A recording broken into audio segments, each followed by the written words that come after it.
যে ভগবানের সংস্পর্শে কিভাবে আসা যায়, সেখানে প্রহ্লাদ মহারাজ আমাদেরকে উপদেশ দিয়েছেন যে শ্রবণ এবং কীর্তন, সাধুগুরু বৈষ্ণবের সান্নিধ্যে, তাদের তত্ত্বাবধানে, তাদের আনুগত্যে যখন আমরা শ্রবণ এবং কীর্তনে আমরা নিমগ্ন হই, তখন ভগবানের সংস্পর্শে আসি।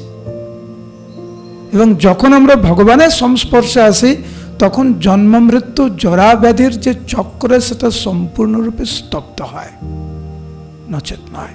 দুর্ভাগ্যবশত আমরা কৃত্রিমভাবে আমাদের বিভিন্ন সমস্যার সমাধান খোঁজার চেষ্টা করছি আমরা, কিন্তু প্রকৃতপক্ষে আমাদের যে প্রকৃত সমস্যাটি কি, সেটাই আমরা ঠিকমতো বুঝতে পারলাম না।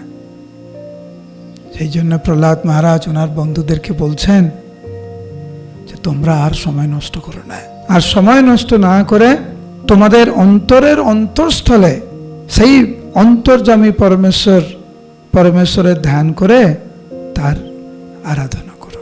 এইটি হচ্ছে প্রহ্লাদ মহারাজের শিক্ষা।